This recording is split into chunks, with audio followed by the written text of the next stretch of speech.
Dear student, आप सभी का बहुत बहुत स्वागत है हमारे यूट्यूब चैनल में। तो डियर स्टूडेंट, आज के इस वीडियो में हम पढ़ने वाले हैं कक्षा 7 का जो है विज्ञान है, अध्याय 2 है जंतुओं में पोषण। ठीक है, तो इस चैप्टर का जो भी प्रश्न अभ्यास रहेगा इस वीडियो में हम बताने वाले हैं। तो चलिए हम सीधा चलते हैं इसके प्रश्न अभ्यास की तरफ। क्या प्रश्न इसका जो है पूछ रहा है, चलिए इसका जो प्रश्न कर रहा है, पहला कर रहा है खाली स्थानों को भरिए।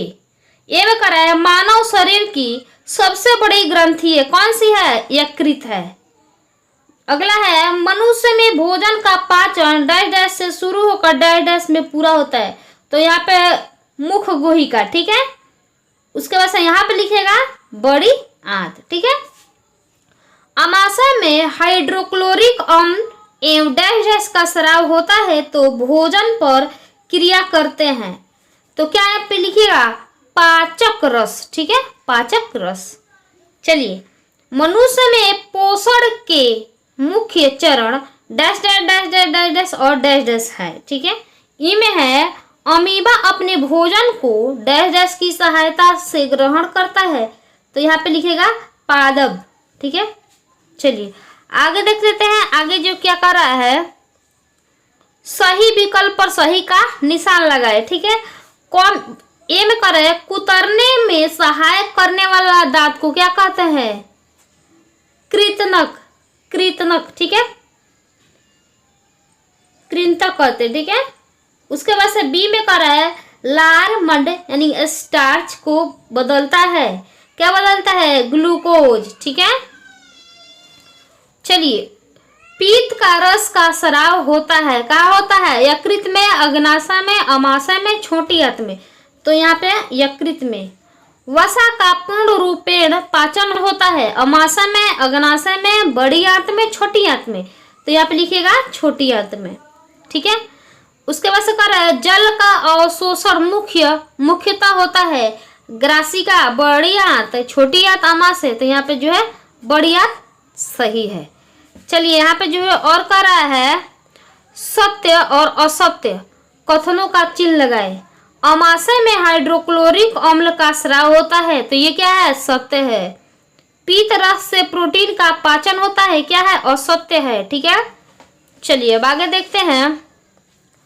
अगला कह रहा है प्रोटीन का पाचन मुख से आरंभ हो जाता है, तो ये क्या है? असत्य है, ठीक है। जुगाली करने वाली निगली हुई घास को पुनः अपने मुख में लाकर धीरे धीरे चबाते हैं, ये जो है सत्य है। यहाँ पे लिखेगा सत्य। छोटी आंत में सलेस्मक स्रावित होता है, ये जो है असत्य है। यहाँ पे जो है मिलान करने के लिए पूछा है, तो मिलान आप लोग कर लीजिएगा। देखिए यहाँ पे जो है कार्बोहाइड्रेट की मिलाइएगा शर्करा, प्रोटीन को अमीनो अम्ल, ठीक है। वसा का मिलेगा वसा अम्ल एवं ग्लिसरॉल। पीतरस को मिलाइएगा पित्ताशय से, लार को लार ग्रंथि से, ठीक है। चलिए आगे देख लेते हैं। अगला जो कर रहा है आहार नाल के किन भागों द्वारा ये कार्य होता है? भोजन का चबाना किससे होता है? दांत से होता है, यानी कि मुख से होता है। जीवाणु नष्ट होना किससे होता है? अमाशय से। उपयोगी पदार्थों का अवशोषण डैश डैश किससे होता है? यहाँ पे लिखिएगा छोटी आंत। मल का निवास किससे होता है? मलाशय से, ठीक है। चलिए एक शब्द में उत्तर दीजिए, आपको क्या करना है? एक शब्द में उत्तर देना है। मानव शरीर में पाए जाने वाला कठोरतम पदार्थ डैश डैश किसे कहते हैं? इनेमल कहते हैं। पचे भोजन का अवशोषण करने वाली अंगुली जैसी संरचना, तो दीर्घ रोग, यहाँ पे लिखेगा दीर्घ रोग। घास खाने वाले जंतुओं में सेलुलोज पाचन का स्थान डैश डैश, तो यहाँ पे क्या? अंधनाल, ठीक है। यहाँ पे जो है अंधनाल। अमीबा में भोजन पाचन का स्थान है, क्या कहाँ से जो है भोजन पाचन होता है? तो उसे कहते हैं खाद्यधानी। भोजन में अवयवों से उपयोगी पदार्थ संश्लेषण की प्रक्रिया छोटी आंत से, ठीक है। चलिए आगे देखते हैं। आगे जो है कुछ प्रश्न पूछा है, देख लेते हैं, ठीक है। चलिए यहाँ पे कह रहा है 7 नंबर में कह रहा है कारण बताइए, कारण बताना है। तो चलिए यहाँ पे जो मनुष्य में सेलुलोज का पाचन नहीं होता है, मनुष्य में सेलुलोज का पाचन नहीं होता है, तो इसका जो है चलिए उत्तर देख लेते हैं। चलिए इसका लिखिएगा, सेलुलोज एक प्रकार का कार्बोहाइड्रेट है। मानव सहित बहुत से जंतु सेलुलोज का पाचन नहीं कर पाता है। घास खाने वाले जंतु को पाचन व्यवस्था थोड़ी अलग होती है। ठीक है, चलिए आगे देखते हैं। चलिए बी में जो कर रहा है, अमीबा में खाद्यान्नी में भोजन का पाचन होता है। तो चलिए इसका जो है उत्तर देख लेते हैं।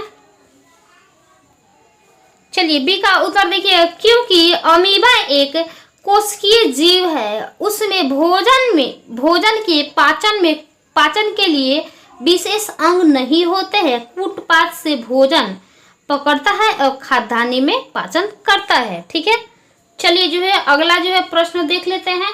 अगला प्रश्न जो है 3 नंबर में क्या कह रहा है,